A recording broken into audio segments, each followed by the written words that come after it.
যখন জানতে পারলাম আমাকে দেওয়া রিজিকটা আমি ছাড়া অন্য কেউ ভোগ করতে পারবে না, নিতে পারবে না, তখন থেকে আমার হৃদয় চিন্তামুক্ত, পেরেশানি মুক্ত হয়ে গেছে। জীবনে যা যা পাইনি সেটা আমার রিজিকে ছিল না, বিশ্বাস করে নিয়েছি। এই জন্য কোনোদিন না পাওয়ার আফসোসও হয়নি। আমি কখনো কাউকে আমার প্রতিদ্বন্দ্বী মনে করি না। কারোর ভালো দেখে, কারোর রিজিক দেখে কখনো হিংসাও করি না।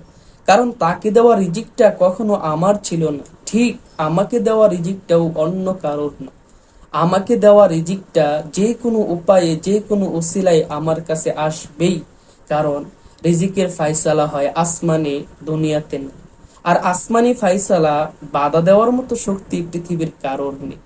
প্লিজ একটা শেয়ার করে দিবেন, যেন এই কথাগুলো থেকে সবাই উপকৃত হতে পারে।